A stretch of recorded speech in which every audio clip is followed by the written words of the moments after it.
Hi guys, welcome to Anime Ink. Live talks today. So today we're gonna have an amazing show. It's up on the YouTube channel this time, so we're gonna share the stream the best I can. Make sure everybody gets in here. I'm definitely excited. I hope you guys had a good Thanksgiving weekend. Mine was pretty good. I can't complain. You know, just always love the food, the camaraderie, and all the such. So, yep. Today for Anime Ink. Live talks, we have very special guests. Navy Montel. So let me tell you about Navy Montel. They're amazing. Overall, content creator, Twitch streamer, YouTuber, does a little bit of voice acting, is a cosplayer. The man does it all. So definitely we're gonna welcome them on very soon. Let's just get other people in here and then we'll get it started. I'm very excited for today. Today's gonna be an amazing stream. I can already feel it in my bones. Let's get all the regular peeps in here. All right. So let's bring on our guest now. I gotta do the Navy one toast.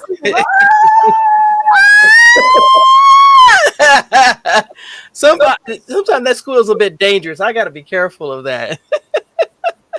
I mean, hey, I love it. For as long as I've known you, it's been about almost like 3 years now. No, it's been about 3 years. Yeah, I know. It's just, oh my god. I think it's been longer, but I'm an old man. I tend to forget stuff. So what's going on?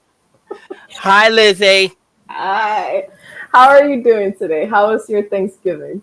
It was actually pretty nice. I spent it with my mom and my sisters. And Midnight Comics, what's going on? We got Lloyd and Tasha up here. What's going on? Okay, let me stop. And auspicious today, actually not yesterday, but today at 5:25 a.m. my granddaughter was born. Oh, yay! So definitely sending love to my daughter, my son-in-law, and my baby, my beautiful grandbaby girl. So should I do my normal intro? Because yes, introduce yourself to the people okay. That may not know. It's your show. I'm just going with your flow. And it's like, I mean, it's a special one, but you already know I'm gonna say introduce yourself. So fine. Here I am jumping off the beaten path. I am so sorry.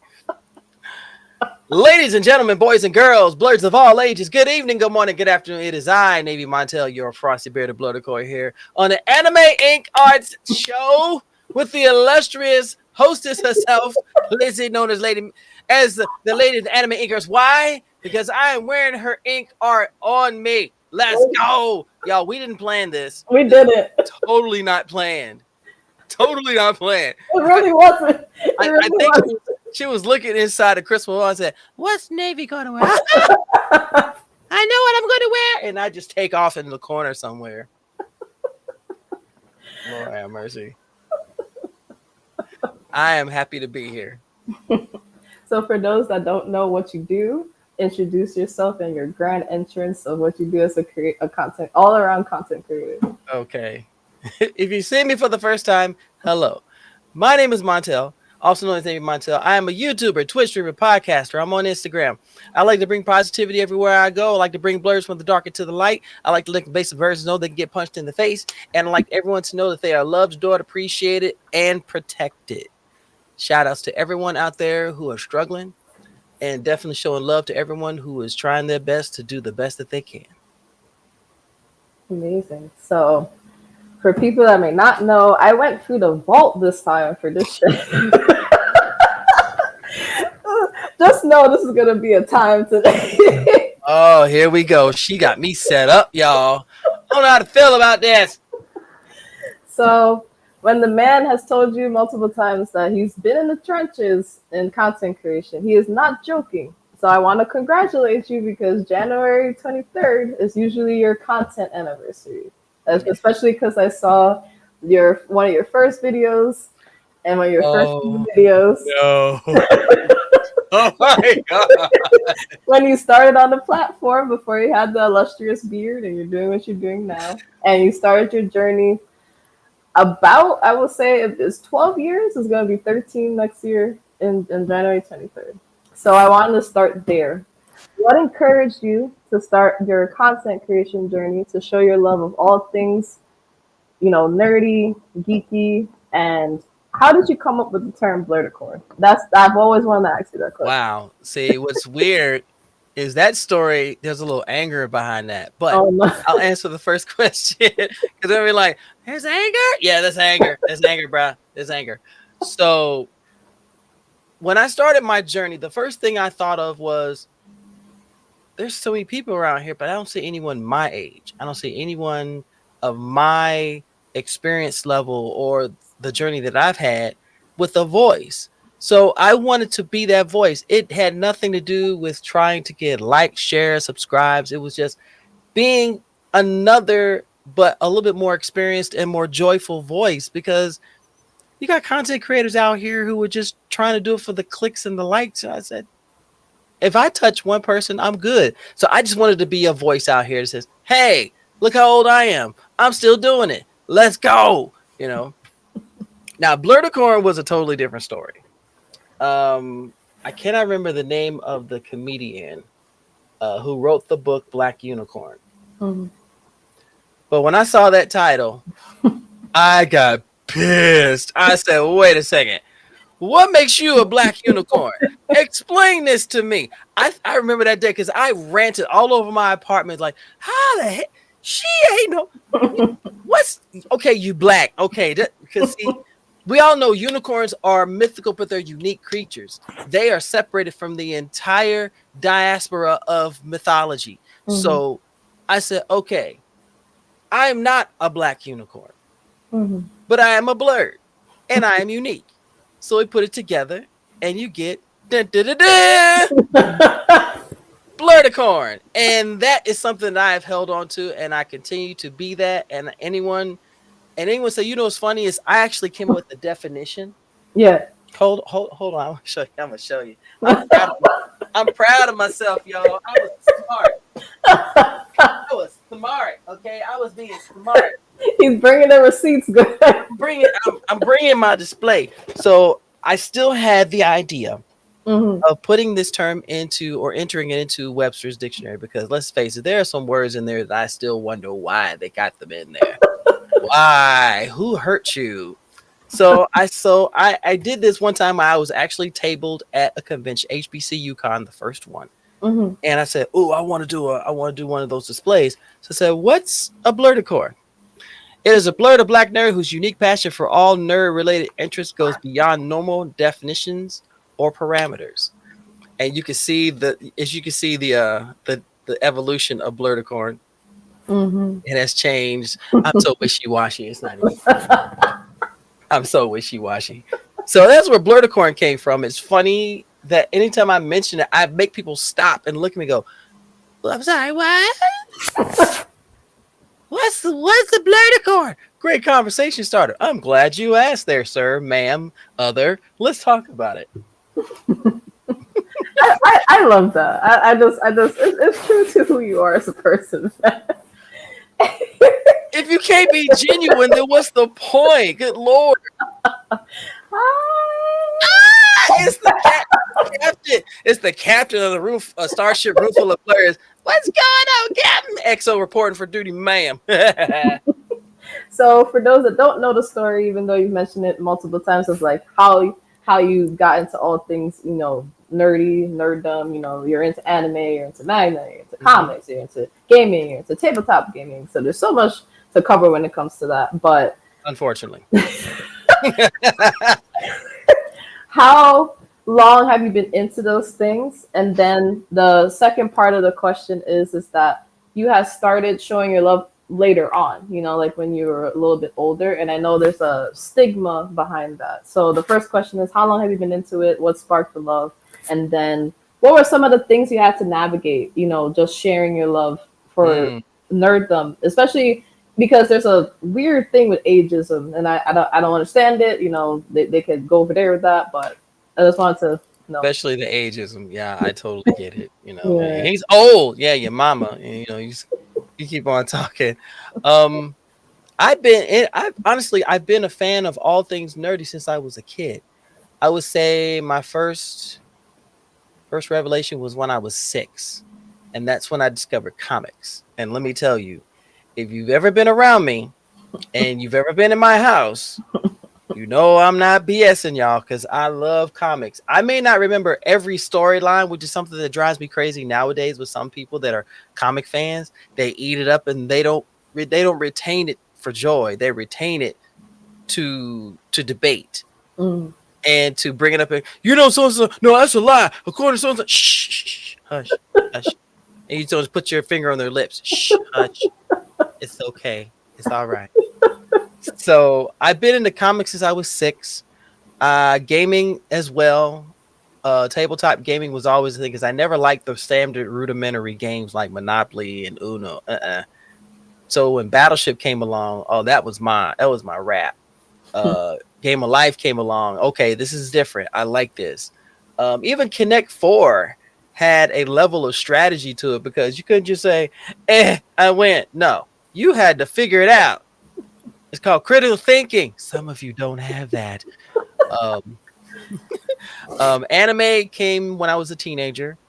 My first anime, believe it or not, when Sci-Fi Channel was Mm. Sci-Fi, they had their annual anime film festival. Hi, little girl in the back. Look, it's just so adorable. Oh, bless her heart. I want her hair. Um, um, that was my major introduction. But what's funny is I was already exposed to anime before I knew what it was because a lot of us grew up with cartoons like Astro Boy, Battle of Mm. the Planets, Mm. Gigantor, Eight Man After, Macross, all Mm. that. Yeah. So I would always watch that and go, ooh. And then when I found out it was anime, I said, really? This is Japanese? It's different. I like it. And I would just go from there. And when Sci-Fi had they always had their annual anime film festival, one weekend out of the year, I Mm. was glued to the TV. My mother knew where I was. It was no matter. It's like, is he on the streets? Nah, he's in there watching some weird punching guy with a hole in his chest. It's called Fist of the North Star, you heathen. I'm crying. Leave me alone. And Dungeons and Dragons I started playing when I was 16 in high school. So tabletop RPGs became a thing. Mhm. Uh, and it just grew from there. The love just spread over there, especially when I discovered so many different things when it came to being a nerd. And of course, back then, nerd was an insult. You're a nerd. Like, now you call me a nerd. I go, ha ha. Is that supposed to hurt me, you ass? Your I'm here to basement, tell you. your basement version. No, I reserve that for the special people who deserve that. They deserve that. It's the damn basement virgins, but I digress. And I'm sorry, what was the other half of the question? The other half of the question is once you started to show your love because you were older, and I know there's like a whole stigma about what age you're supposed to stop for whatever reason. How was the response when you started, showing your love, especially for you being on the older side, and how did you navigate that? Being genuine is the number one tool. It's your number one weapon. You have some people who fake it because they're trying to get into a specific group, they're trying to get in good with a specific person, an opportunity. Nah, I have always had this love. And Mhm. I've never had to worry about someone questioning me because first of all, I had one person question me about anime. As far as I know, they're still huddled in the corner somewhere. Oh no. Don't come for me. Just because you think you know more, I've forgotten more than you know. That is a fact. That's true. So I never worry about ageism. And if anything, when I meet people like myself who are of the same age, for those who are watching, I'm almost 57. I'm this close to Social Security. I'm this close. I'm right there. And if anything, it's like a kindredship, Hmm. especially when I see people, especially us, black folk, people of color. When I Hmm. see us and we congregate and we're older, all we got to do is say one thing, and that conversation just da da da da da da. It goes. If Yeah. anything, you'll have youngins come and checking out the old heads, and they don't jump into the conversations because one, if you have any manners, you say Mhm. excuse me first. Yep. Otherwise, you get backhanded. Second of all, they learn something because the way things are exposed now, they're Mm. exposed in I can't even say, they're done in abundance. It's all done at once. It's like simultaneous combustion. Whereas back in the day, saw an episode, you Mm. waited. Saw Yeah. another episode, you waited. But Mm. during that week, you could talk about what you saw.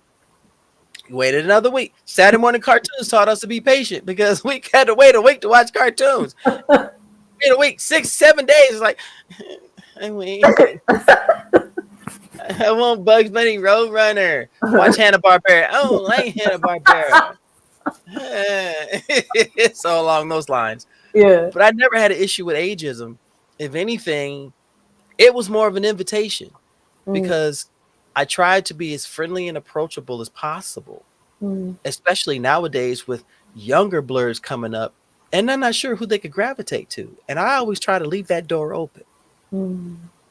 I love that. I just love like your confidence and just I know that took time to build and everything, but like now it's just like you've just been a beacon of light and hope for a lot of people. So I just wanted to say that. You know, I'm gonna give you your flowers because it's my turn now. Oh yeah, you stuck it in. You got yo. She got me this time because last time I gave her flowers, she blushed. If y'all have never seen her blush, it is the cutest thing in the world. Because she gets this shade of magenta, and it's like stop it, stop. Hey, listen, they was supposed to know that. They was supposed to know that. Now you got them exposing the secrets. My bad. My bad. So sorry. My bad. I apologize for my incidents. That's a one time exclusive, guys. No, this message is brought to you by M&M's because if you're let me stop. Oh my gosh, I appreciate that. I remember how awkward it was as a kid to love what I love, Mm. but when I was younger, there wasn't anyone around like us. And Mm. anytime we did express that type of love, there was always somebody there to push against it. You know, to be confrontational and even to bully. Yeah, I've been bullied. I've Mm. gotten hit in the head with rocks reading comic books. I gotten chased for loving Saturday morning cartoons. That's why I Mm. ran track. I'm like, y'all gonna make me run? I'm gonna win something. I'm gonna win something. Like Denzel said, I'm from around the way. I'm gonna leave with something. I believe it's something. Leave with something. But I wanted to talk about Vertical and Combos because you had a lot of different content before you started with Vertical and Combos. I saw reviews, I saw like, you know, con survival guides. Oh, wait, actually, changing the question. Sorry, I'll get to that question. I wanted to talk about. Detour! It's a detour, Zach. Yeah, we're detouring. I wanted to ask about your journey in cosplay because it was fun, you know. Oh, It was fun going through your journey on YouTube, and I saw like your first ever video where it was like your first cosplay at San Diego Comic Con a while back, and I wanted to ask what sparked you to finally dive into that cosplay journey? You've done a lot since then, you know. You're known for Master Roshi and some of your other cosplays. So, what finally gave you that push? Because you've been liking it for a long time. There's only been like within the past, you know, a little bit more than a decade you've actually like got into it. wow! You just showed me how old I really am. Thank you. No, don't. Back in my day, back in 1900, we actually a good friend of mine who is a very very talented cosplayer Mhm. got me into it. This was Dragon Con 2012, I believe. Yeah, it was 2012, and I that was the first time I had gone to Dragon, and my friends were going, but I didn't have a badge, and I walked around Mhm. without one and just saw the creativity and the passion and the love and everything. I was oohing and ahhing the whole time. And I was like, oh, look at it. Ah, look at. And that's when I realized I had these high octaves. Like, ah! Scaring the children. I'm sorry. So as we were leaving, my friend, his name is Chris Davis, also known as Sam Jackson stunt double. Mhm. This man is known for doing his Ruby Rod from The Fifth Element. among dozens of other cosplays. So we were driving back to Virginia, and I said, I want to cosplay, but I don't know what I want to do. And he says, I got one for you I think you'd like. Mm. When we get back, I'll give it to you. He gave me Patriot from the Young Avengers, one of my Mm. favorite characters. And I said, oh yeah. So once I got it, I wore it. The first time I wore it in its original iteration, I Mm. loved it, and I got a lot of attention. And that was the one I wore to San Diego Comic-Con. When I tell you I jerry rigged the hell out of everything. I was making stuff up out of stuff. Y'all, if y'all know a cosplayer and Mm. you look at a cosplay and you see what they've created, Yeah. say that's awesome. Don't be an ass, please.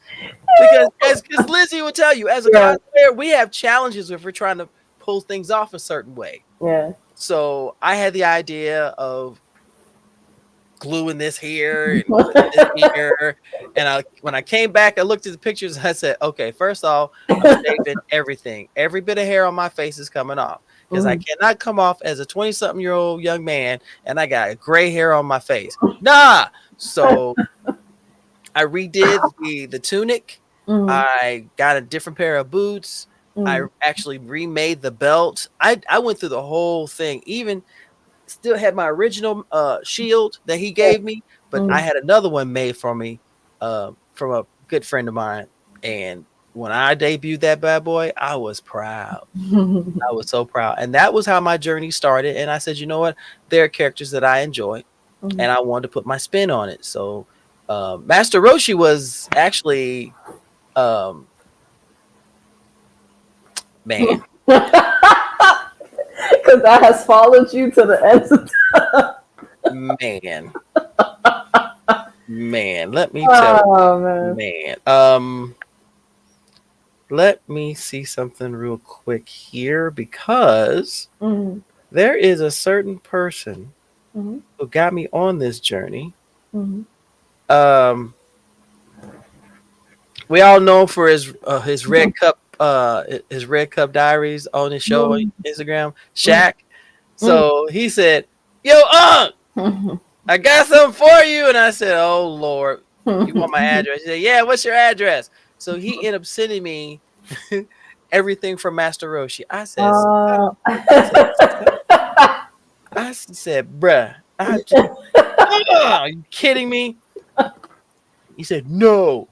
And sure enough, Master Roshi debuted, and it's been crazy ever since. I've done a bunch of other different ones, but between the Master Roshi and the Patriot, those will always be my favorites. mm. I was actually gonna ask you though. You answered it for me. Thank you.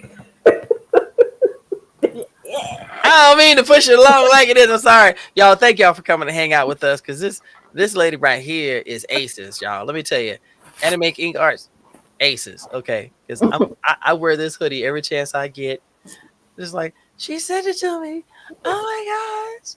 It's like it's Gear Fifth. Oh my gosh! You did an amazing job on this, by the way. Thank you. I just gotta say before I ask anything else, the way like I just like because I get emotional when people support, and and like every time you go to a con or like I see you on Bird's Eye View or I see you on a room full of birds and you're wearing my shirt, I'm like, it's so stupid. I know. No, it's not. No, it's not. We're not gonna do that. No, it's not. We ain't doing that. No. Mm-mm. You deserve your flowers, baby. You deserve your flowers. Because it's been a journey, and I deal with different things behind the scenes. So the few that have supported and like go as far as to like wear it every chance they get, it does mean the world to me. So thank you, because I see it all the time. I'm like I just haven't got a chance to actually say like thank you. So thank you so Thank much, because Uh, because you hey, look. Brandon. Thank you for trusting me with this because this is your baby. Your brand is your baby, just like Blurticorn is mine. Navy Montel is mine, and I'm proud of it. I don't have anything trademarked. I don't have an LLC. I don't have any of that. But what I have is a philosophy. Mm. If you love what you love and you love it unconditionally and you're willing to support, uplift, and encourage others to be their best nerdy and blurty selves, then you're doing something great. Clicks, likes, and subscribers are only going to last so long. What kind of a legacy do you leave? And my dear, you leave a beautiful legacy.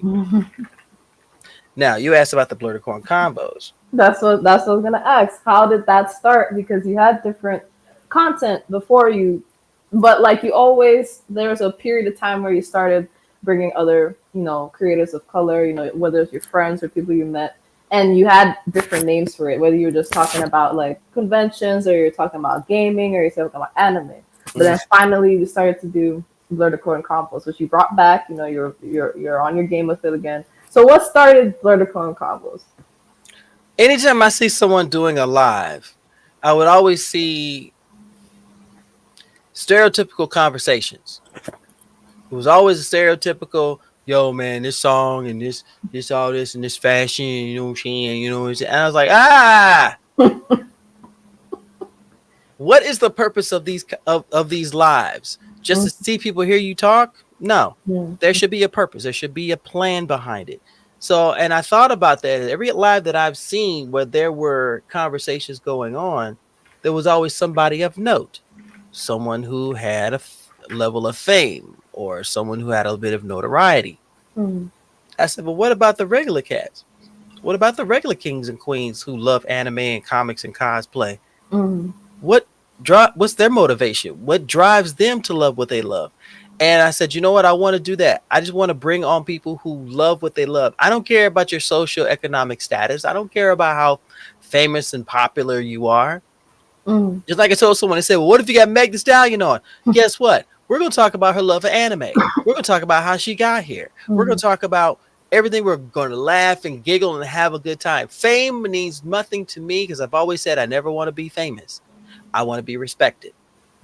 Now, I'm not perfect. Lord knows I'm not. I'm sure I have screwed up once or twice or 7,000 times.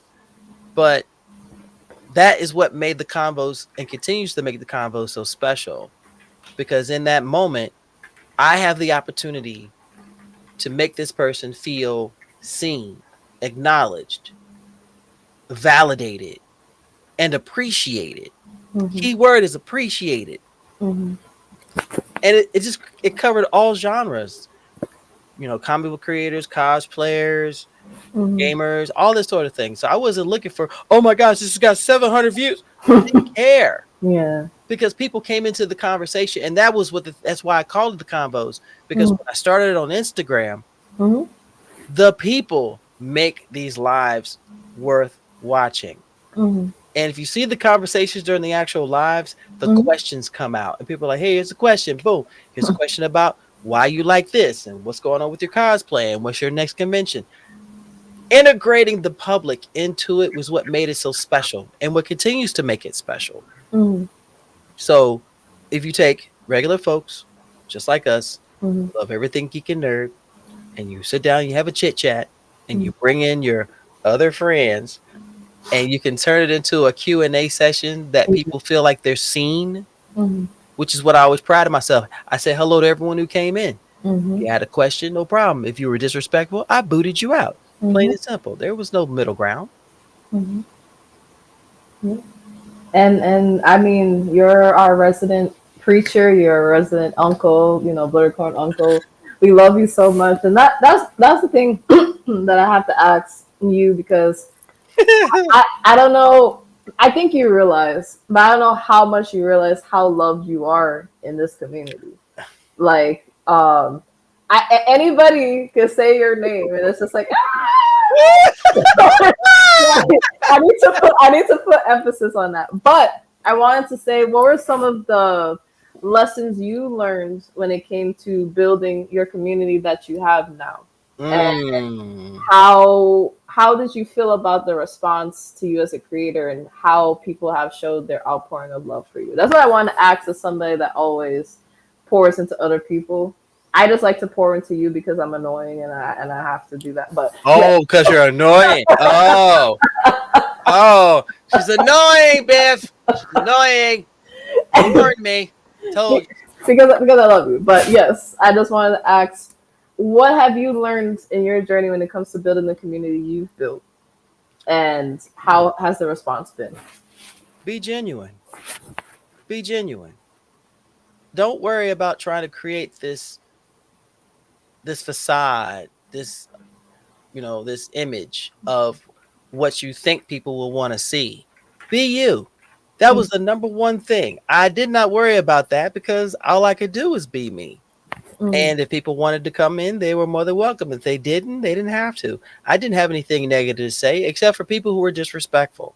Mm-hmm. So being genuine, I would say trust in what you're trying to do. Mm-hmm. Most times people will start something, but then they'll start taking hints from other people, other influencers, and not looking at what they're doing. They're looking at their results. They're looking at their numbers. Mm-hmm. Numbers are an illusion, you guys. Mm-hmm. I currently have 4,509 people following me on Instagram. Mm-hmm. I know almost all of them Mm-hmm. because to me, that makes it more personal. If someone comes to me and says, Davey, I'm going to turn around and see who it is. And if they tell me who they are, most likely I know who they are. And I get to tell them thank you Mm-hmm. and give flowers, give praise, give acknowledgement, show that they are seen and acknowledged and valid. Everybody's going to have their opinions. Everyone's going to be different. Mm-hmm. But what it means at the bottom, at the core of it, is humanity.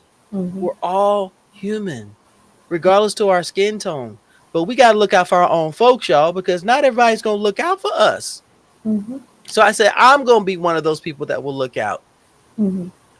I can't do anything about the drama that comes along. If it brings me in, guess what? I will defend whoever needs to be defended, and I'll drop kick the person who's the offender. And if I leave the ground, I promise you it's going to be a problem. But yeah, those are the things that I learned basically. And just be you. Just be you. Mm-hmm. Yeah. Yeah, please, guys, listen to the wise words. And he's gonna hate me for this question, but I already do. She ain't even asked it yet, y'all. I already do. I don't even know what it is.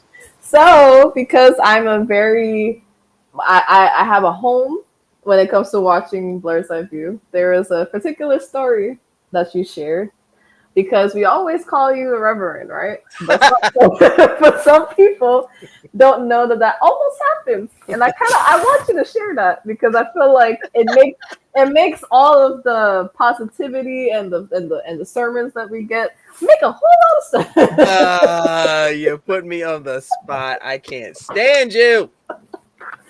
I thought it'd be fun, you know. I'm trying to get people to know the whole you, you know. I got at least something for myself. Gee whiz. She's sitting there going, we're going to put it all out there. Okay. All right. I'll tell you about the callus on my left toe and my right foot. That's fine. You want to know everything? Gotcha. We got you. No. A lot of people, those who know me well and are close to me know that I was raised in the church. I was raised in the Baptist church. My stepfather, when I became a teenager, he was my pastor, and I did everything. I was a deacon, usher, choir director, a member of the choir, and I would go to churches with him and everything, and we would go visit other churches, and I would just watch him preach. And at one point, I was told that I was going to be an ordained minister. I was supposed to be an ordained minister, and I said, And the only reason why I did that is because it didn't feel right for me to do it. I had the tools, but it didn't feel right for me.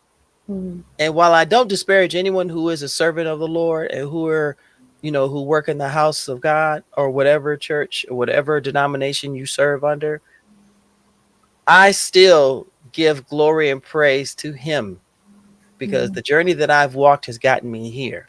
But I don't feel like I didn't feel like being a preacher was in me. And someone said, well, you got the tools. And I said, yeah, I got the tools, but I could put them to other use for other people. Yeah. And that's when the YouTube channel started, and that's when Instagram started, and going to conventions and everything. And I always tried to be that one. I'm Mhm. not always going to get it right, but I always try to be that one that's approachable. They say, "Hey, Navy, can I talk to you?" Sure. Mhm. Go somewhere. Tell me what's on your heart, and then we go from there. Mhm. I don't feel like we have enough in the community that will be willing to be brought to the side to have those conversations. We do have them, but Mhm. we need more. Yeah. No, yeah, I definitely agree that we need more like positive and or just being honest and candid about things because we just sometimes we just need it. I'm not even gonna go. I'm not even No, gonna go there. oh no, you're not wrong. A lot of times we need that. Sometimes we need that verbal kick in the ass Yeah. because there are people out there who want. They're more focused on what they can achieve Yeah. instead of what type of legacy do you leave behind. You Hmm. know, I Yeah. look back at my past videos and stuff. And ain't gonna lie, there are a few I cringe on because I'm like, what was I thinking? I Same wasn't for me. drunk. Same for me. Uh, there were no drugs involved. What was I thinking? But then I go back and I said, you know what? I was daring and willing to try it, so Hmm. that that way I would know if it worked or not. Hmm. And then I think someone's going to hear my words that need it. And if I can be the one to keep them from stepping over the edge Hmm. and be willing to give another shot and to feel validated and appreciated and acknowledged, Hmm. that is all the mission that I need. That's all I want. Hmm. Yeah. I get that. And before asking this question, just know that like me and Navy know each other for a long time. We've been in like the same spaces, worked in the same spaces. That's why we're like, She has fed me. She has made sure I eat. Her and her mom make sure I eat. They bring me care packages at BlurCon. Let me tell you, my track record at BlurCon, y'all, is trash. I'm not gonna lie about it. It is hot garbage. Because then before Lizzie asked, I am also the director of tabletop gaming for BlurCon, and I've been a part of it since day one. Excuse me. let's see, let's see. And I love my job. I love what I do. I love the people that I work with, what I work for. I love it. And it's another facet of the journey that I've been a part of that I genuinely get a kick out of because I get to meet a lot of the people who support me in person Hmm. at the con. And but at one point I was working myself into a coma because there weren't a lot of people to help, and I'm working long hours. Yeah, yeah, yeah, yeah. Don't give me that face. I learned my lesson. I've gotten cursed out by the best. Okay, jeez. So last year was it last? No, it was year before last. Yeah. Lizzie came into the and this is when the game room was in the courtyard. It wasn't this year. Yeah, it was last year, as a matter of fact. Yeah. That's why I met her mom, lovely lady, absolute lovely lady. And she was like, "Oh, this is him. Yeah, this is him. Oh, okay." And she gave me this bag of food and said, "Here, this is for you. You better eat." And then she left. I was like, "Wow, it's like a yelling ghost." So they're going, "Boo! Eat, you dummy." Oh, okay. It's just like, I feel the love. I do. I feel it. So what you got? What you got for me? What you got for me, Coach? Okay, before I ask this question, I don't mean to be aggressively No, positive. you're fine. Trust me. No, this is how we are all the time. What y'all see is real life. There is no fabrication in this. Okay, this is her and with me, and then she looks at me and just goes, "Why does he make me laugh?" Yeah. I love you guys so much. It's just like, just take care of yourselves, but I'll still love you right now. Okay. Okay. Fine. But I was actually gonna ask about when you started getting into tabletop gaming because that leads me into asking about your job because I know if your job is kind of coincided with your content creation, it kind of goes hand in hand, I feel like. So how much hand in hand and how did you start working that job? And then the second part Mm. of it is how did you get the opportunity to be in charge of the tabletop gaming at BlurCon? Okay, so for a lot of people that don't know, I am retired Navy. I served from 1987 to 2007. From there, I was civil service. I was responsible for writing the 214s for discharging sailors and service members, and I enjoyed that job immensely. But I needed a second job, and if I'm not mistaken, in between those jobs, I worked at Rent a Center. If y'all know anything about Rent a Center, you know, you know. And I ain't gonna lie, I couldn't stand that job because I felt like a thief. I really did. That's a whole different story. Because anyone who does rent to own, you don't know what you renting, and do you really want to own it? I mean, seriously, man. So while I was working there, a gentleman comes in. He's looking to rent some furniture, and we sat down. I had to go over the application with him, and I found out that he was the store manager of a local game store here in the area. And we chopped it up, and I said, "Oh man, I like this game. I love that game. I would love to be a part of it." And he says, oh, "Okay, well, you know what? We'll figure it out. We'll see what we can do." I said, "Cool." Not too long after that, Rent a Center fired me. They fired me because they claimed that I was a thief. To only find out 2 weeks later I wasn't the thief. Y'all just want to get rid of me. You say, "Okay, we got to let you go." Okay, cool. Don't lie. Don't lie, Craig. It's all right. And right around that time, a young gentleman's name was Brian. He called me and says, "Hey, would you like to work here?" Yes. Yes. So around the time, I'm sorry, baby, I can't. My daughter is trying to reach me through Messenger. She's in the hospital with my granddaughter. So I'm going to hit her up after we're done. I'll be like, "Oh my gosh, it's so great! Oh my god!" And I started working there. I was helping run tournaments. I was helping customers and learning so much more about the tabletop space on top of what I already knew. And it was incredible, absolutely incredible. And it just grew from there. Now, I don't know how BlurCon I remember. 2016, I met Hilton at DragonCon. And that's when he was tabling. This is before BlurCon came about. And we talked and we chopped it up, and I told him what I did. So the next thing I know, he says, "Would you like to run tabletop gaming for the con?" I was like, "Sure. What do I do?" "Sure." And year one was a massive room, lots of tables, and only 8 board games. But it shows you how the community is, because when they realized it was a tabletop room, people started bringing their own games. They started bringing in their own libraries, and it just bounced from there. It went bop, bop, bop, bop, bop. Every year was a trial and error. Learn something new every year. And this year I have a fantastic team of people that, so I don't have to do all the work. I can make these big decisions, and they put everything else in line. So tabletop has always been a part of me because video games are fun. I have no qualms with video games whatsoever. There are certain games I enjoy playing. But my thing is, I've always enjoyed the storytelling aspect of the game, because we grew up with make-believe and pretend.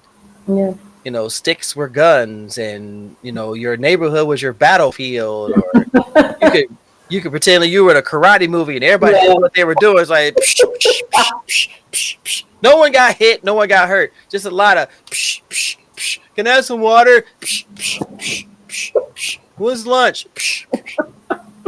And that's how it was. So to take that aspect of make believe or pretend and to implement it into a system that's already been built. I know, Quay. Yeah, it's like Rent a Center. Yeah, I haven't heard that in a while. Some of them still exist. I don't know why you're still around. We have Amazon and Temu and AliExpress and all the other lame ass. It's the same thing as Hobby Lobby. Like, are you gonna close or are you not gonna close? Hobby Lobby ain't going anywhere. As long as there's some 60-year-old lady and yarn there will always be Hobby Lobby. Okay. Lord, You know what I'm saying? I'm just tired of it in Jersey to be like, oh, 50% off sale because they're closing. Came back. Like, just stop it. I'm over it. What are we doing? Like, I don't even go there anymore. But it's like, You know what? And around here, it still thrives. You still got people coming in. Excuse me, young man. I'm looking for a glue gun and yellow yarn. Can you help me? please, Looking like, lady, how old are you? I'm 23. please, can't do it. We're gonna pray. We're gonna pray crossing the sun Bruh. because I'm too black for this. We're gonna close the book, y'all, because it. Oh Lord. Oh my gosh.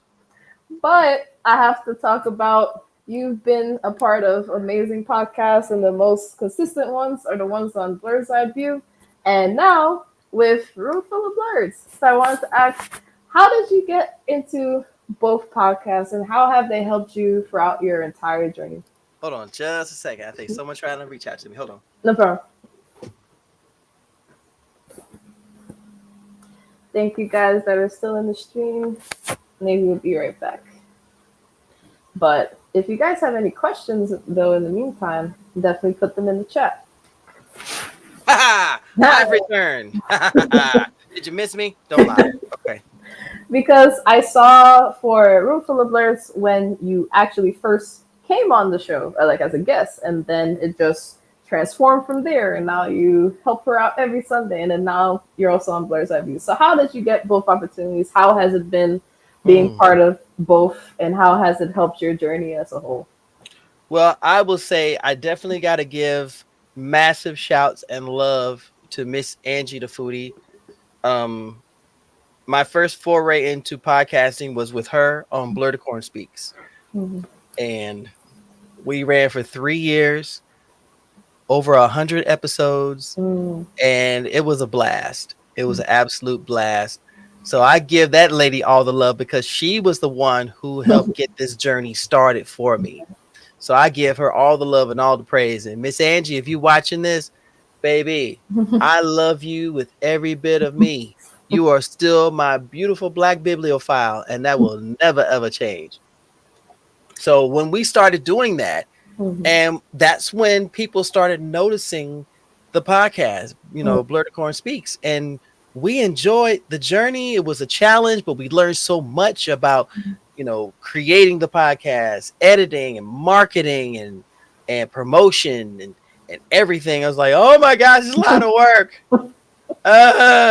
And we were actually going to start doing it on camera because let's face it, putting it on camera and you know that your space is trash and you don't want someone looking they're not paying attention to you. People will look behind you and go, oh, I see you got Funko Pops there. Oh, yeah, looks like you got G.I. Joe over there. That's cool. Okay. Not paying attention to anything that you're saying. So it was an audio podcast. When I went on, and that's how Blur's Eye View, I believe is how they found out about me. Went on to the show, had a blast, enjoyed it immensely, became a fan of the show, and at one point they were looking to expand. And I said, "Hey, would you consider bringing me on as a member of the crew?" And Chris Fury, shout outs to my brother in podcasting and arms and media and everything. He said absolutely. He did not blink twice. And then he brought me on, and let me tell you, it's been phenomenal with Blur's Eye View. Love that crew. Love all of them. Now, when Lady Mandalore, a room full of blurs, I brought her onto the convos first. And if y'all get a chance to go back and check that out, that was 2 hours of the funniest stuff. We yucked it up. Here's a fun fact: is both of us are Capricorns. We're both early January Capricorns. So, needless to say, you got the female version and the male version. Both of us are total blurs, and we're la la la la la la la la la la. And she from New York, so she be like la la. Oh, you ain't. Really? Okay, well, la la. Oh, you ain't shit. Oh, it's fine. It's fine. And after that, she actually asked me to come onto the show, and I did, and I enjoyed it. And one day she reached out. She said, "Have you thought about coming on to the show? Wouldn't mind having you on more often." I said, "Are you sure? I'm not on meds. Are you sure?" She's like, "Yes, Navy." And we went on, and she created the comic book club, and I came in, and we've been tag teaming it ever since. And it's been, oh my gosh, it's been a fantastic experience. Meeting so many people, talking about different topics and ideas, and just bouncing passions off of each other is always the greatest conversation, because you never know who is going to connect with what you say. And that's what I've always said, be approachable, and be relatable. There's so many people who will talk right over your head. I know about this, and we go deep into the lore of One Piece, and be like, nigga, did you watch the anime? Did you watch the anime? Do we care what color pants Shanks was wearing? I don't really care. Do we care how dirty Luffy's hat will be if he was in real life? We Oh my don't god. care. Some of the stupidest stuff and the conversations that you'll have with some of them who are they're uber passionate to the point where it's aggravating. But Room Full of Blurs is a beautiful place. Got to talk to some amazing Black comic creators, including one of my favorite folks, Patrick Foreman of Black Cotton. And I'm pretty sure if she still watches, she's going, Black Cotton, Black Cotton. That's our thing. Anytime we say it, it's like Black Cotton, because it's an amazing comic. But that's where a lot of these journeys start. They start from the beginning, and then they branch out. I've been blessed to be part of so many different things, and all I ever want is to be a part of the conversation, be a part of the edict that people can listen to and say, "Wow, I can relate to what he's saying, or what she's saying, or what they're saying." Because that's all it's all about. You got too many negative people out here now who are more focused on their fame than they are about the impact that they're having. So, Yeah. I mean, period. Lord, Lord, y'all. Nothing against anyone who does that. I don't like that. I was in going, like, what? I don't do that often, but I just do it for a particular person. I help food, like with food ambassadorship. Shout out to Good Eats with Law. I only do that to her to be funny. I don't do it usually because I don't know. I don't look like a person. I'm sorry. I just have to say that. It's her. Oh my gosh. Okay. We're gonna let that happen. Oh my goodness. You just gotta let it happen. That people probably haven't seen the first live, so I don't want to let it happen. No. The last time I let it happen, it went sideways. No. That could have came out better. Why are we like this? Oh my gosh. Why? Who hurt you? I'm okay. I'm good. Let me stop. But you have been a busy man, and I wanted to congratulate you for winning the first Blurs Unite opportunity grant earlier on in the year. And I wanted to ask, how did you come across Blurs Unite? Because you were like a member way before, you got the grant. And then what was that process like? Especially because it was like the first one. And how did that opportunity help you? Wow. Being honored as one of the first recipients of that particular award was, wow, it was humbling, because that means that made me see that somebody out there likes what I do. And though I don't do this for the accolades, to gain that recognition from your peers is phenomenal. And I know the crew. I know the crew from Blurs Unite because it's 3 Black geeks. I know them. So this is family. So, and one thing I've always said is I always want to represent family properly. Mhm. And if I can ever be an example of, hey, keep doing what you're doing, Mhm. don't stop doing what you're doing, Mhm. turn on the lights when you have a chance. I couldn't resist. Sorry, I couldn't resist. It's okay. She'll get me later for that, y'all. I'm telling you, she'll look at me and go, "You knew what you was doing. What? Me? No, not at all." Honestly, the way I'm set up, especially when I'm on the podcast, just chopping it up. We both do it to each other, so right. But yeah. That's fine. I'm used to it. It's fine. So, um, when I was honored by that, along with Black culture, and she's an amazing young lady, Mhm. absolute sweetheart. And I was like, wow. And even now, I still think about it, and just anytime I receive any type of accolades like that, I still step back and I think of the journey that I've traveled to be seen in such an Black Cotton, Black Cotton, Black Cotton, and to be recognized like that is an honor, especially amongst folks who are younger and who are just as passionate as me. I never want to be an afterthought, but I always will tell people, if you love something and people see that you love it and you're not doing it for performative purposes, they will acknowledge you and you'll be brought into a fold that is more beautiful and more vibrant than anything that's out there. Mhm. So when I received that, I was like, really? Me? Why?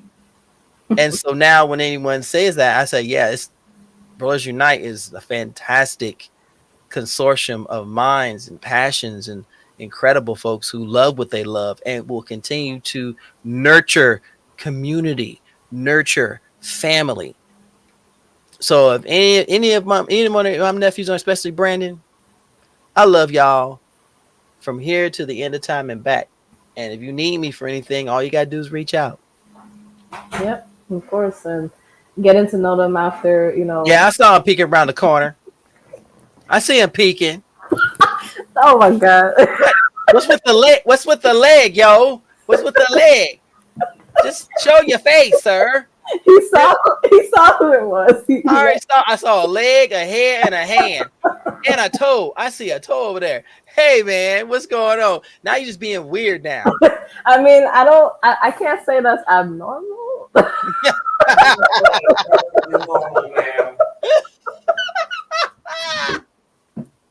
Y'all get all types of surprises tonight. This is this is just this The is great. fourth wall has been torn down and replaced with Exactly. a fifth curtain. Okay.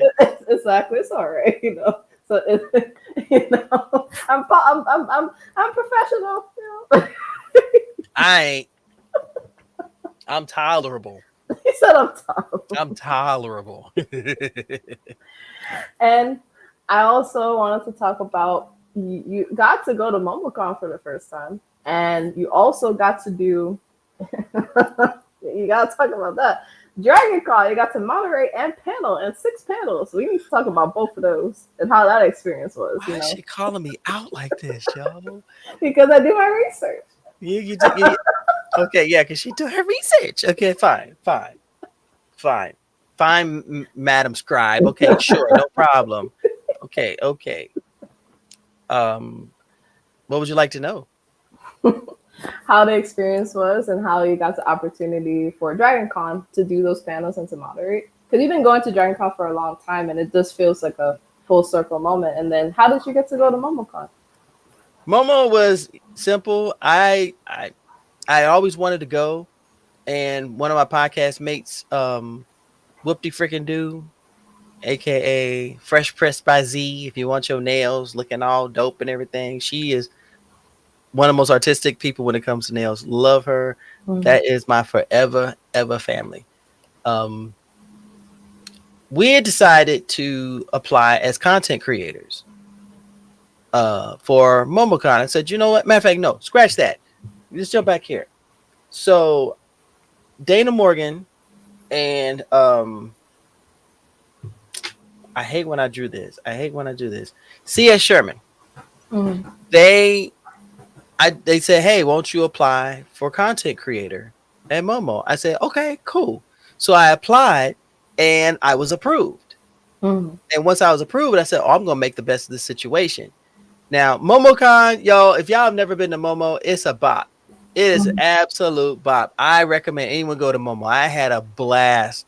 My first one won't be my last. I'm not going to be able to go next year, but it's not going to be my last. Mm-hmm. I enjoy being able to have, I did interviews. Had a few quick convos and posted some things up, and just, if you have the opportunity to make a difference and to even open a door for other people, especially at conventions, take that opportunity. Please take that opportunity. Now, we go back we go fast forward, because since I did Momo, Channing Sherman, the creator and CEO of Black Geeks of Dragon Con, reached out to me and said, hey, would you like to be a part of a panel at Dragon Con? I said, yeah, let's go. I thought it was only going to be one panel. Homie set me up. I said, nigga, how in the world you going to set me up for 6 panels? Oh my goodness. 6. I'm sitting there going, I was fine with one and just run willy-nilly. Oh no, 6 of them. They were all fun.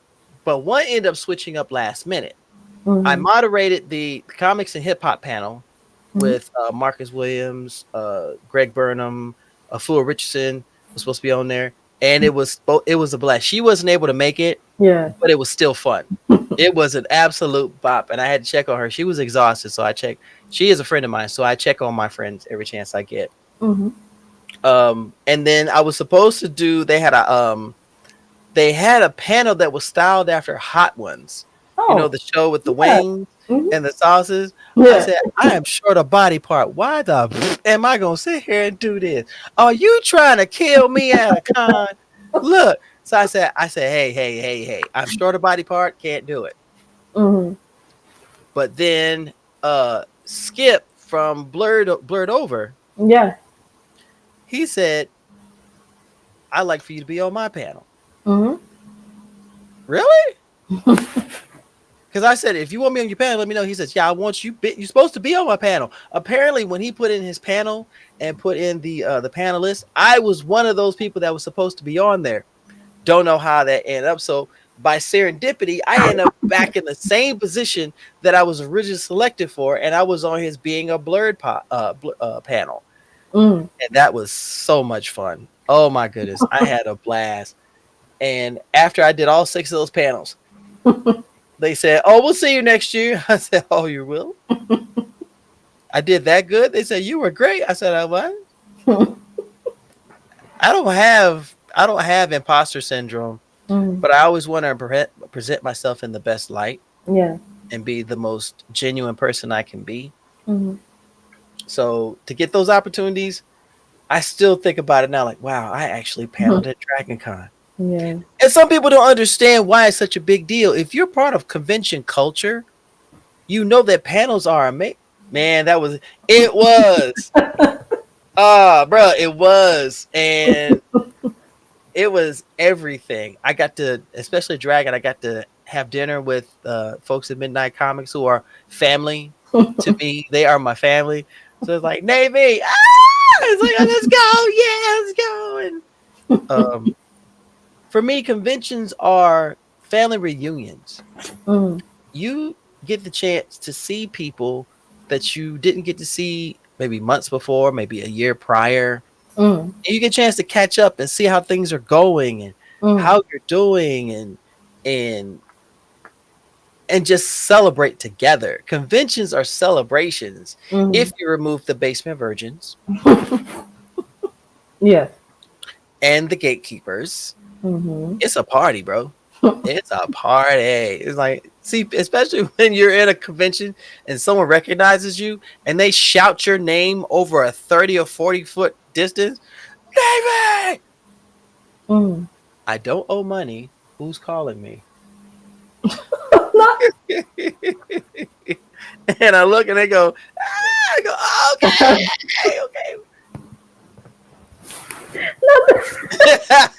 You know what I'm talking about. You know exactly what I'm talking about.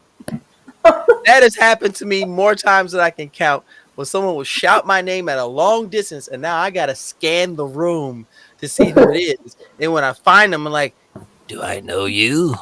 That's Do I why. do I owe you money?" That's why when I first met you, I squealed next to you. You know, like I didn't do it from afar. I just squealed next to you because I'm still slightly introverted. You know, so like when I first started doing cons, It's a little bit. you know, so I was like, you know, I just think in my head, I'm like, you know, let me not yell from across. Maybe this because it's happened to me too prior to meeting you. So I was like, you know, no. I'm gonna yelp right next to it. I mean, you could have did it and would have got the same effect. Like, oh my god, this I would have did that too.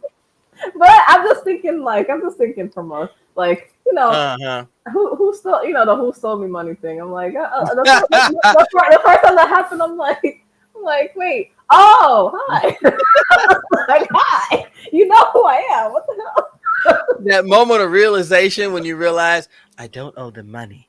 They just know me from the stuff I do. Hi, how are you? I They just love me. I'm like, oh, Oh my gosh, I dodged a bullet that time. Oh my god. you met me outside the platform. Holy shit. Man, talk about recall, bro.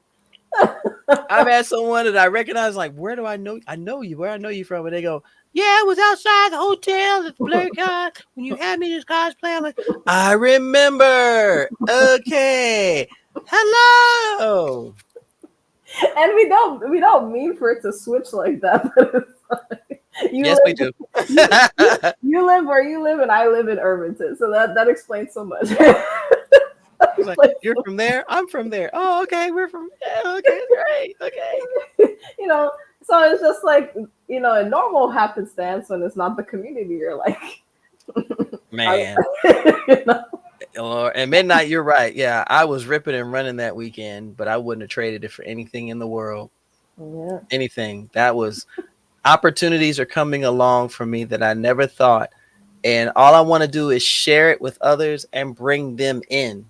I want to bring everybody in. It's like, hey, guess what?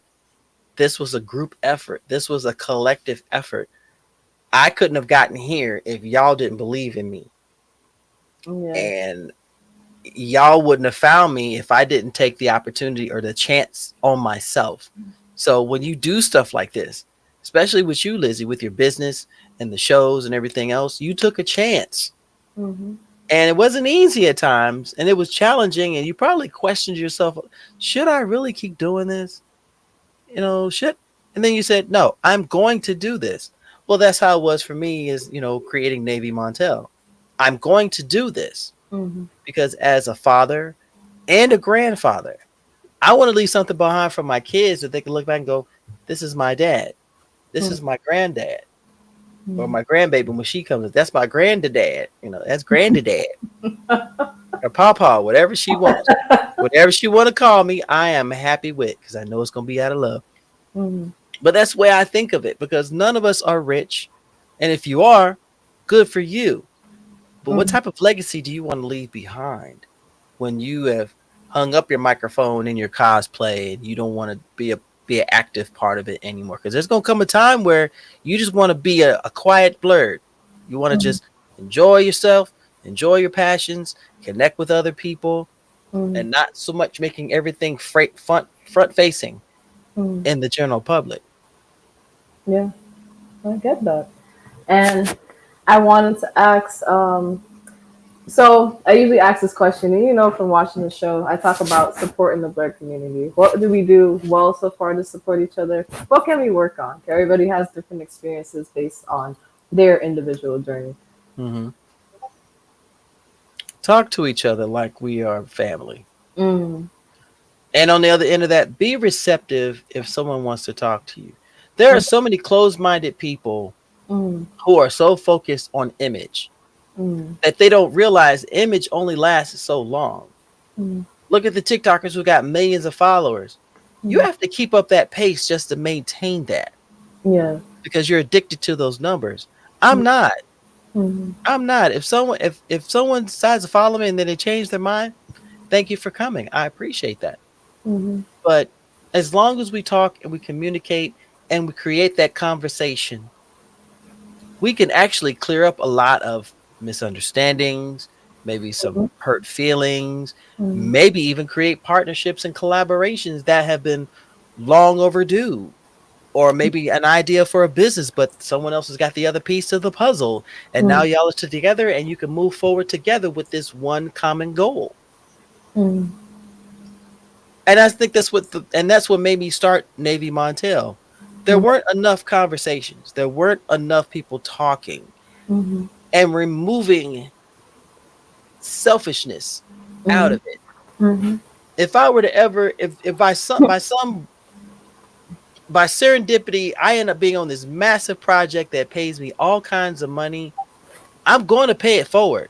Mhm. I'm going to find people who are up and coming, Mhm. who are just trying to do their thing, and I'm gonna be that. I'm gonna be that undercover dude. I'm gonna slide the money. Go here's the fund, here's the fund your project. How much your Kickstarter? How much you short? Here's the rest. Just give me Mhm. a copy of your book, a copy of your game. That's all I want. Mhm. I want to see it succeed. I want to see you grow. And we're seeing that with so many different projects and creators.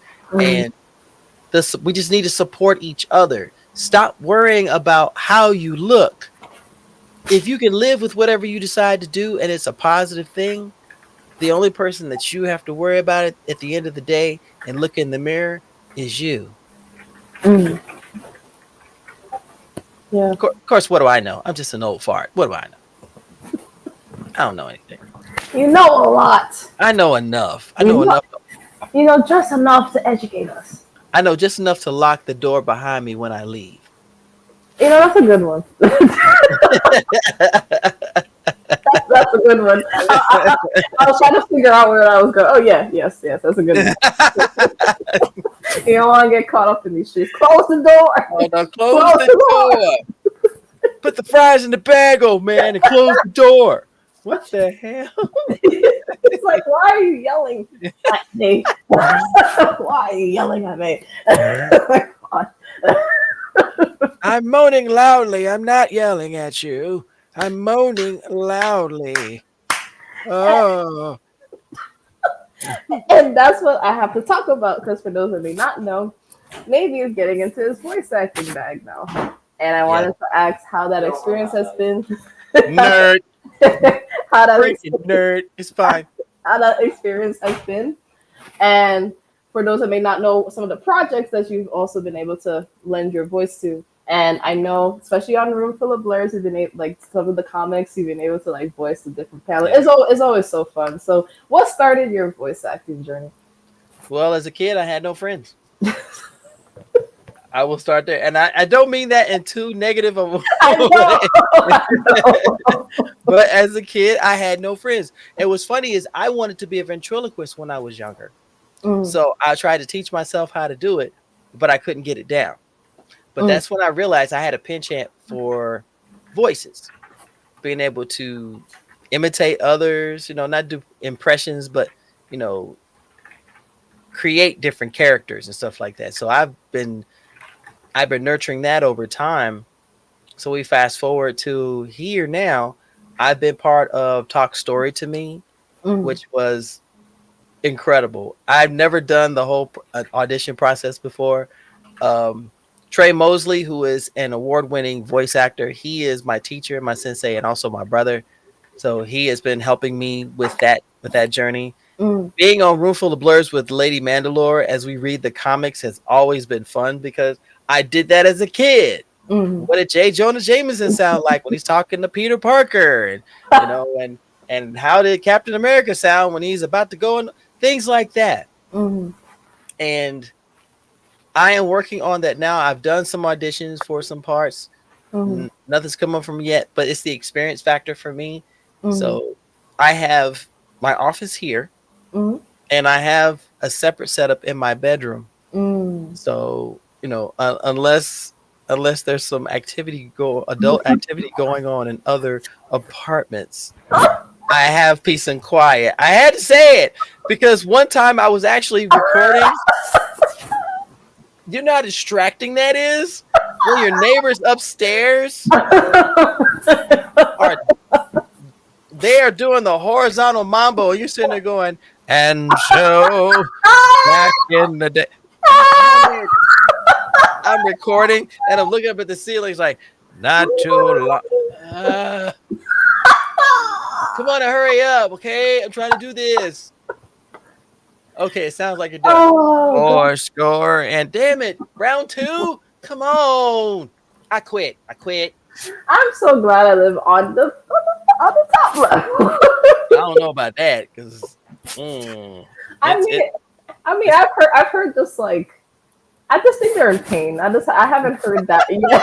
I haven't heard that yet. So like, I think I jinxed myself, but it's fine. Like I just heard pain. And Wait and, for you. and screwed. Wait And for your screwed. neighbors to come out. Are you okay? It sounded like you were moaning in pain. And then get in your car and drive away and just watch them walk away with them this face like, No, I mean, it's been interesting. I just heard like yelling and just mm, and just like I shouldn't be hearing these conversations. I I shouldn't be hearing their furniture, but I hear it anyway. No, like when you can hear every enunciation of every word of everything that's being argued, that's when I'm like, y'all just need to go outside. I don't know why. I'm like, It doesn't always work that way. Sometimes I would rather they argue. At least I can figure it out. Sorry. Sorry, collector versus. Yeah, that's life, y'all. If you live in an apartment, guess what? You're going to hear someone else's business. Okay. Party to the left, argument to the right, and giggity right above you. Okay. yeah, especially when you live in there's four apartments in the one. So yeah, yeah. No thanks. So my goal is I would love to be a part of an ongoing project, Mhm, whether I get paid or not. The experience is everything. mhm, And I will take advice and I will definitely, just continue to do it because I enjoy doing it when I have the chance to mhm, be creative with my voice. mhm. Come on. You can't beat that. Come on. Of course, and you're always so supportive of all of the brands, and particularly the ones that I really love that you're in partnership with is Otaku Noir and Believe It or Not. So I wanted Yes. to ask, how did you come into contact with both of them? Because just like my relationship with both of them, particularly Otaku Noir, yours is very wholesome with the both of them. So how did you meet both of them and then ended up, partnering with them and everything? Wow. The Blurticore Convos had a big factor with Otaku Noir. Mm. Hanif and the crew. I love them. That's my Yeah. brother from another uncle. Okay, that's all I gotta say. And anytime we chop it up, it's just a wholesome vibe. Hmm. And he actually asked me if I wanted to be an affiliate. All I could say was, "You sure you want me? Are you sure? I'm not on meds. Are you sure?" And he said, "Yes, I would love to have you." So from there, and I love what he's done. I love that he is so unique in this grand market of the blind box because there is no other black owned, blurred owned company like that. Mm. And he's not getting things from these corporations. Everything in these boxes are coming from creators, which is even more amazing. Mm. So I said, okay. So he asked me to be an affiliate. I was like, heck yeah, absolutely. What Mm. else you want me to do? And when I did that commercial for him, he didn't ask me to do that. I was Mm. my way of saying thank you. When I Mm. did that one commercial I did in my dining room, Yeah, says, I remember. yeah, I did. That was all on me. I sit there and I said, this is my way of saying thank you for having faith in me. Boom. He went, ah! You ever seen a grown man from New York squeal like that? It is worth everything. It is worth everything. And believe it or not, Miss Renita, we know each other in real life. Mm. I've known her. We have a local anime con called NekoCon, and Mm. she works there along with another friend of mine. Mm. And she had met me before, but old man, and then life was kind of switched around. And she Mm. kept getting on me. Says, "I met you before. You don't remember me." I said, "I'm sorry. I'm old. I wasn't on my meds. I'm so sorry." And from there, friendship. I love what she does, Mm. everything she does. And I said, I would love to support this. Now, mind you, she has never asked me to be an affiliate. Everything I'm doing is all on my own Mm. because I speak of quality. If you have a blurred owned business, that's quality. Mm-hmm. and you love what they do, I'm never going to sit there and say, hey, pay me to talk about you. No, I'm going Mm-hmm. to talk about you anyway. I'm not asking for money. I'm asking for the opportunity to get you uplifted and be seen, be acknowledged, and see you further while Mm. you do what you need to do. Yeah, yeah, that's true. And I just love seeing it. I just love seeing the support. I just love seeing the camaraderie. It's just, and then as as Brandon Magnus said, that you're honestly one of the funniest guys on social media. You don't even need to try. Well, I appreciate that, Brandon, but I'm okay. This is what happens when you don't take medication. So what? I'm not. Look, okay, y'all. Let's break this down. I am 56. I am retired. I'm only missing one body part. I'm on no medication Mm, whatsoever. mm, I am healthy by the grace of God. I am in a good position to continue pushing to do what I need to do mm-hmm. until I decide I no longer want to do it actively. Mm-hmm. I'll still do it. I'll kind of whisper. I'll say, like you do in school, you write a note, Mm. fold it and go, that's for you.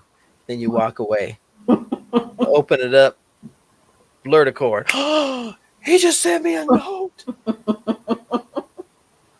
What's the note say? Don't worry about it. I'm gonna cherish this. I'm a charity. Yeah. Meds are overrated. I mean, fair, yeah, yeah. First of all, I like the name of the podcast, Collector versus Creator. I like it. I like it. That's your favorite guy, JG collects. Yo, I thought so. What up, man? Yo, okay. Yo, JG's a top notch cat. Ain't gonna Hmm. lie. As a top notch dude. Shout outs to you, brother. Yeah, he's on his grind. I love what he does. You Hmm. ever seen him interview somebody? That man got a voice. Man, his voice, he's got that voice. It's like, yo, this JG from. I just want to let you know that this is phenomenal. And that's why I'm in an interview with so and so. So, interview, let me tell you about you. Like his voice, he so, has that voice. If when he speaks, you want to hear what he got to say. I don't so, mean it in a negative way either. so, so, fun fact: if you notice the content from his from GalaxyCon Philly, I helped him film that because he got me there first of all, and then on top of that, some of the content from LurkCon because we were together like this year and then last year, I helped him record that. We've done a lot of stuff together for people that don't know or that you didn't know. So that's my OG right there. So Collaborations, yeah. yeah, gotta love it. And speaking of collaborations, I'll be the first one to say this. Hmm. If you have the opportunity to do a collaboration with any creator, and it's a worthwhile collaboration, don't ask for money. Don't ask how you're going to get paid. What's your compensation? Because you know what? You never know what you're going to be put in a position to gain by simply having the heart to help someone grow. Hmm. We all started down here. Some have just surpassed that, but we started down here. If I had someone to go to cons with me constantly to be my camera person, I would be winning. But it's just three people, me, myself, and I. And I'll make it work the best way I can. Support someone if you can. Hmm. Doesn't have to be monetarily. You Hmm. can put word out about them that you like what they do. They're solid in what they're creating. They're genuine in how they present themselves, and their content is spot on amazing. Hmm. Do that. Yeah. Honestly, I some of the most amazing creators I know I've supported since the beginning. Like Blurred Over, uh, Do You Speak Geek, uh, Anime Ink Art. Shameless plug here, ladies and gentlemen. No, it's because y'all need to know he supported me when nobody knew who I was. Okay. I saw you. Sorry. But see, this goes back to what I was saying before. We start out doing it because we want to achieve something. We Hmm. have a goal. Hmm. And if one or two people support you, you're winning. Hmm. It doesn't have to be, oh my gosh, you're trying to get to hundreds of thousands. First of all, put that delusion out of your head and be legitimate. Let's be real for a second. Even if you get to 100,000, how are you going to do it? How are you going to maintain it? Hmm. And are you going to change how you do because you're more worried about gaining numbers? I'll never change how I do things. Mhm. I'll never change how I approach people. Mhm. But I'm careful with whom I connect with. Mhm. Even though we have this beautiful, fantastic, glorious community, there are some in there who have their own agenda, and they Mhm. will draw you in with Mhm. the pretense that they're doing something positive. Mhm. Meanwhile, you're being complicit in something you know nothing about. Mhm. So be careful. Start out on your own. Let Mhm. time be the one that proves if someone's worth your time or not. Mhm. Like I say, my friends here on the platform, I say it all the time. Use discernment, folks. Some of the people that are watching, I said this time and time again, especially when we were like trying to figure out what's happening with the community, and I'm just in the corner like, use discernment. That's all I've been telling y'all for the past few months. Use discernment and mind your business and drink water. That's Oh Lord. it. That's it. Oh wow. Okay. Okay. I can't even be mad at that. I can't even be mad at that. You know me well. You know I do. I You just are a scary child. I really just I be just trying to just and then post the content and then Uh, I'm not for the bullshit. None of us are. None of us are. And yet we have people out there who thrive on it. That's what they want. They want to create all of that garbage and wonder why nobody's supporting them, following them, or doing anything. If anything, you see your follower count. I would love to be in front of someone whose follower count is their everything and just watch the number go. What am I doing wrong? Oh my God, what is it? Oh, you're imploding. Oh, you're imploding. Oh, I'm so sorry that you're imploding. Look, I'm just growing by millimeters. It's fine. You know why? Because I know all of them and they know me. And you're a dick. So we're just going to keep it moving. And I was gonna ask, even though just like me when it came to podcasting, Mm, I know sometimes how you feel about your streaming journey, but you are a streamer still. yes, yes. I stream on Twitch. And I know for the past few years you've been on that journey. What inspired that journey for you?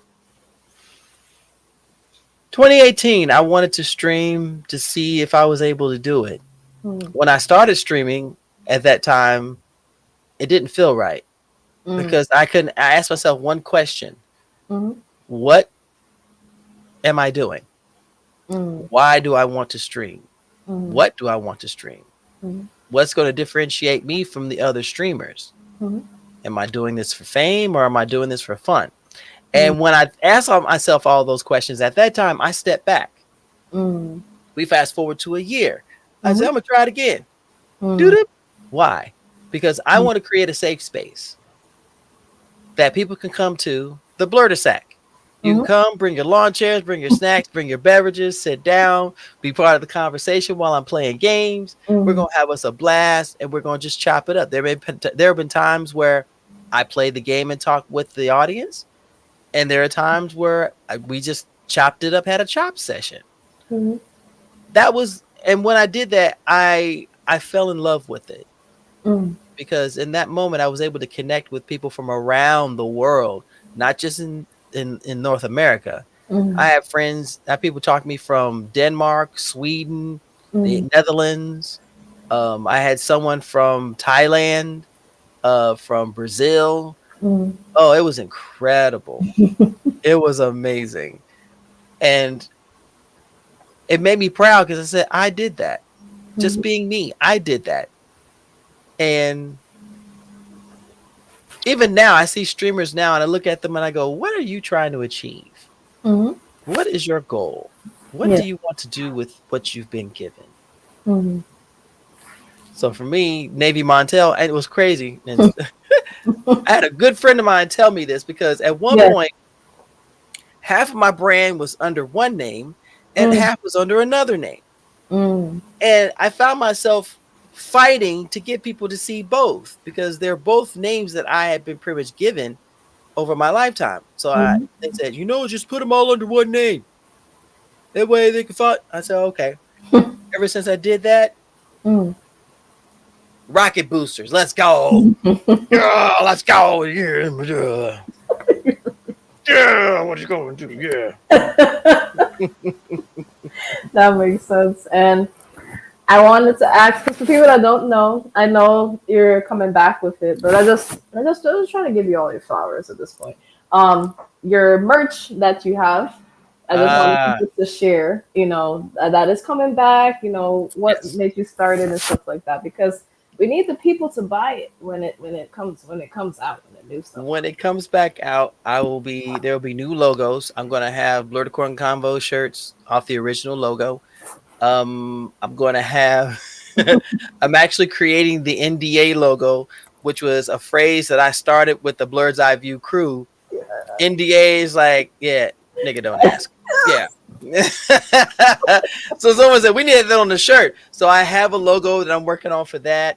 Navy Montel, of course, and of course Blurticorn, which is my first love.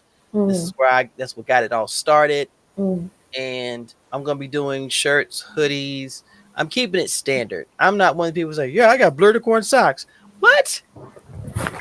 Somebody would do that though. Why do you have socks? We don't even see your feet. Ah. I was actually quite ambitious when I started my first line. I Mm, actually had sneakers. I mm. had Blurticorn sneakers, but I sat there and thought, I wouldn't buy those. What am I thinking?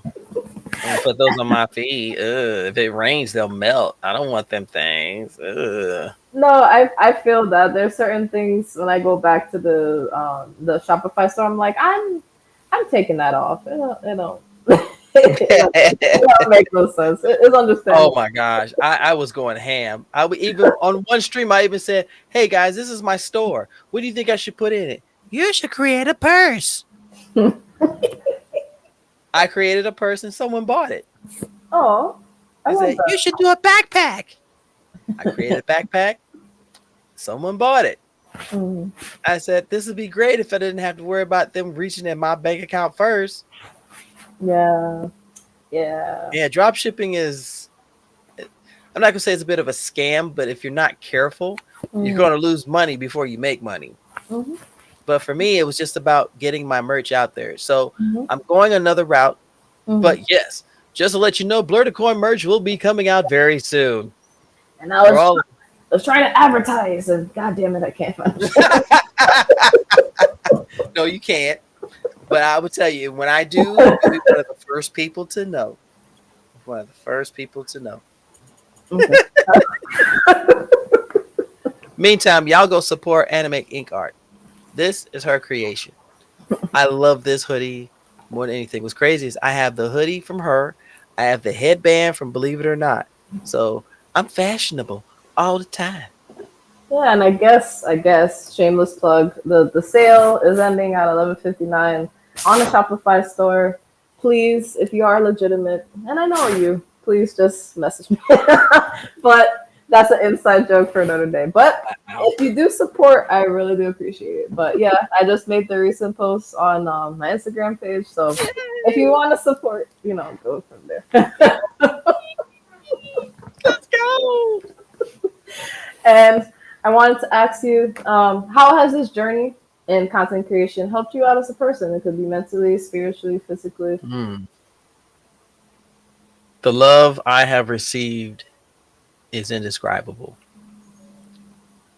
From people that I admired that Mm, are now mutuals, friends, and family, to being able to learn more about myself as a nerd, as a blurred, mm, as a man, yeah. as a father, um, as an old man who's walking these streets with the youngins, them in their Dragon Ball Z discussions about who is the better fighter.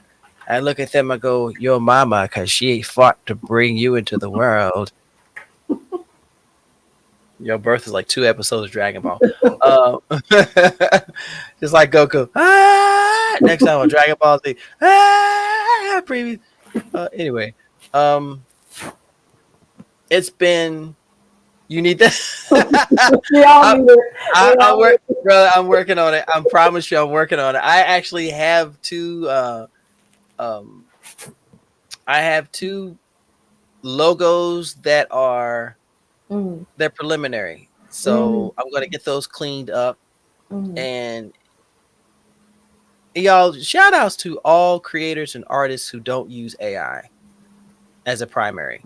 mm, Thank you for just continuing to carry the spirit of creativity mm, because it's needed. mm, If you draw and you draw something magnificent, I'm not looking for perfection. I'm looking for passion. I'm looking for you in your work mm, because perfection means nothing to me because we will never achieve it. mm, So I don't expect it to be perfect, but I mm, want to look at it and go, I see it. mm, Wow.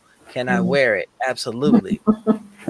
Let's go. Because Lizzie, you come up with some magnificent creations. I look at them, I go, I want that, but I ain't got money. I want to wear that, but I ain't got money. But you do amazing stuff. Thank you. Um, I'm getting back to it. good. For people that know and you know, it's been an interesting year and a half, you know. But we picked ourselves back up, you know.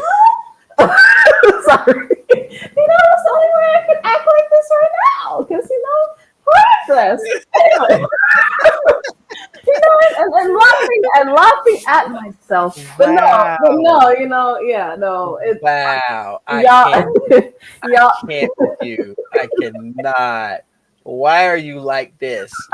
Holy Moses. Who hurt you? Oh my gosh. Let's let me see.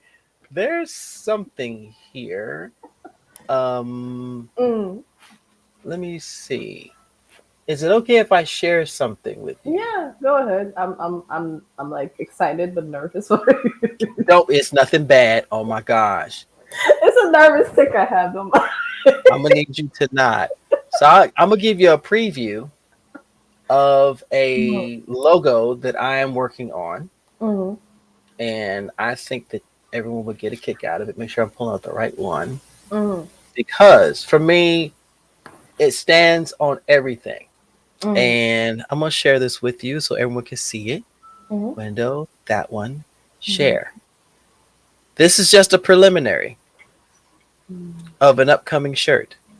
Wow! Oh my gosh, that's so. Oh,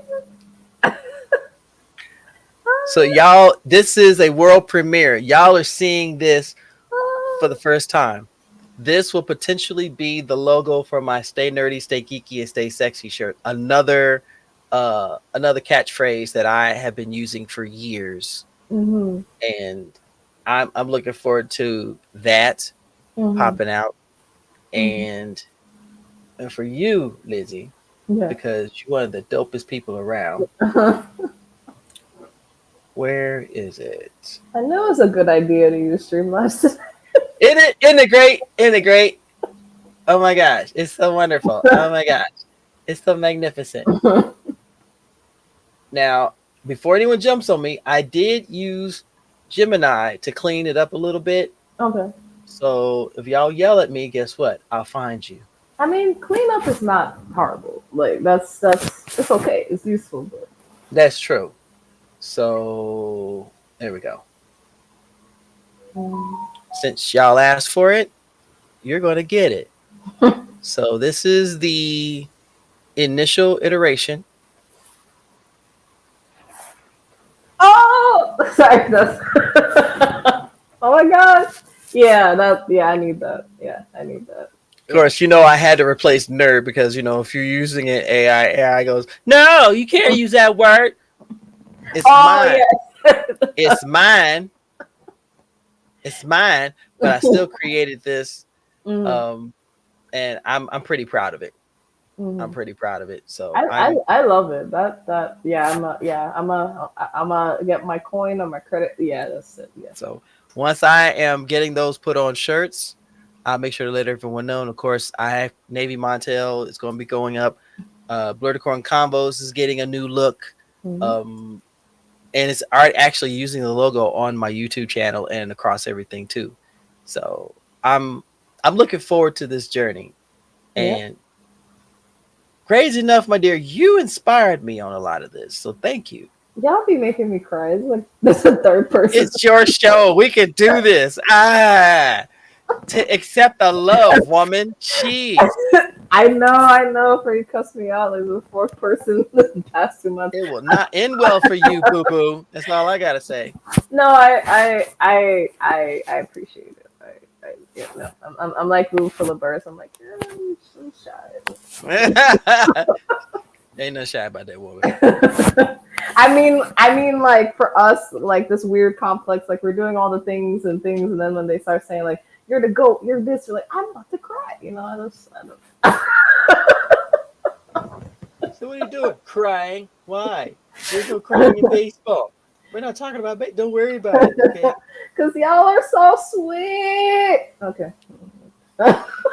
But the last question I'm gonna ask is, what are the goals that you have set out for everything you're doing right now?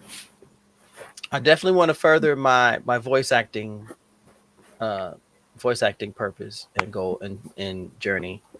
I'm hoping to be cast in something pretty cool, so that way um, I can bring others along. My thing is, I've always wanted to be a gateway for others to come along, and if they need an opportunity, and if I can get them that opportunity, I would live for that.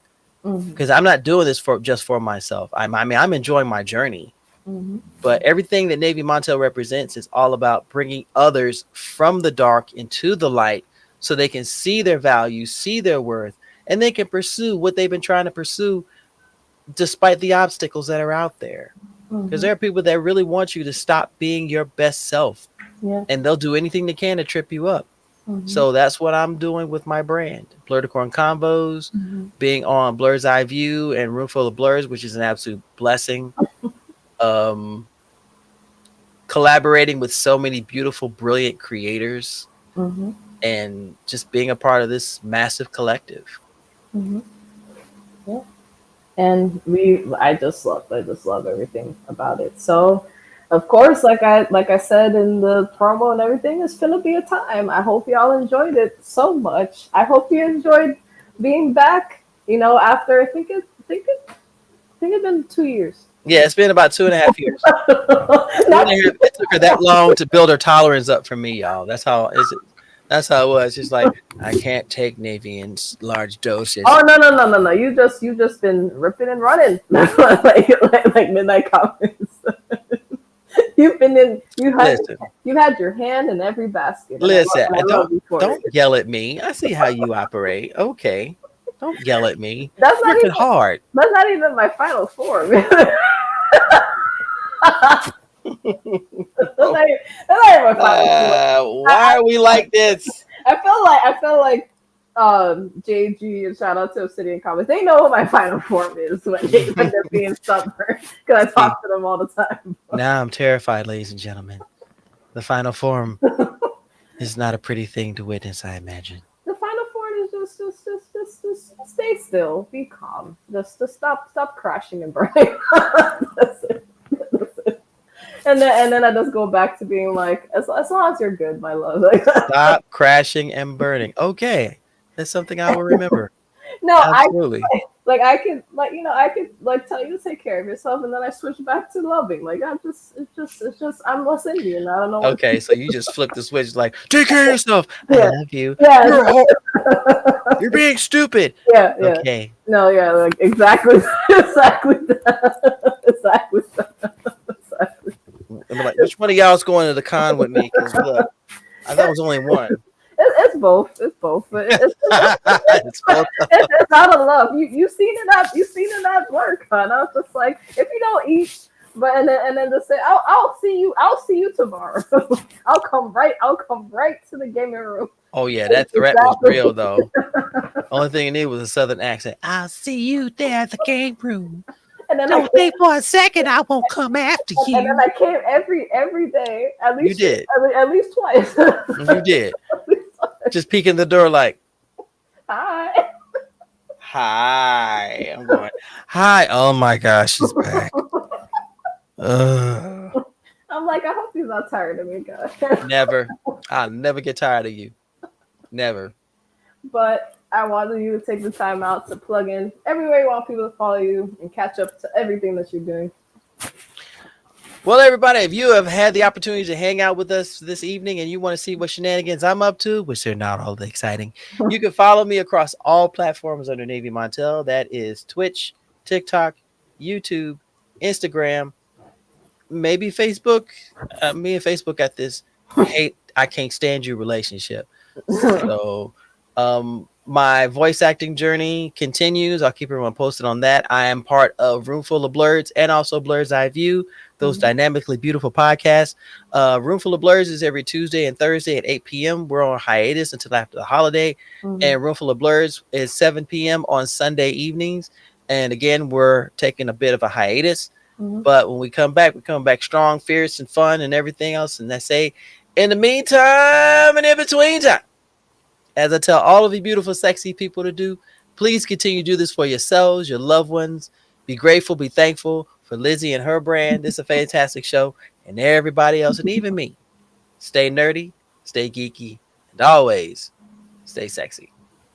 Thank you. And thank you guys for my impromptu Let's Go to YouTube. But that's something I wanted to touch on because I've been learning the social medias and the algorithms and getting help for it. And I realized it probably might be beneficial to start streaming more on YouTube than Instagram because just for people to know, it's been cutting it to an hour for me.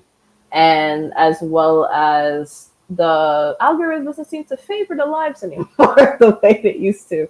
And they've been favoring other things, which I've been trying to navigate, hence why the promotion has upgraded and stuff, just to help out, to improve and everything like that.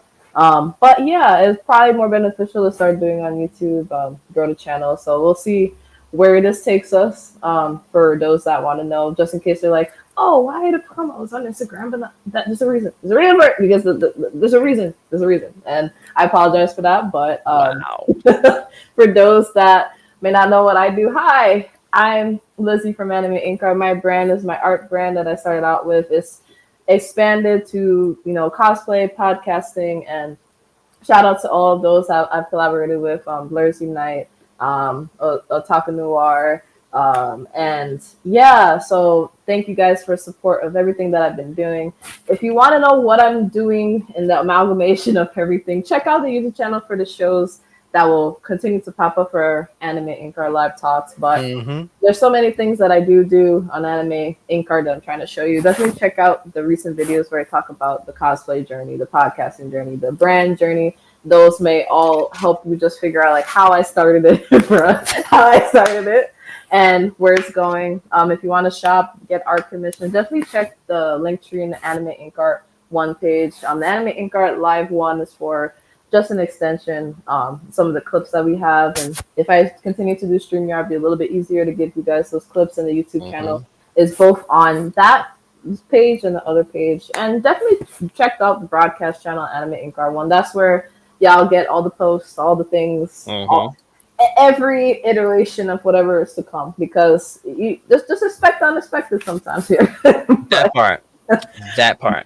But I just want to thank you guys for coming on, and I hope you guys have a good night. And with that, we're signing out. Bye, guys. Bye. Good night. Bye.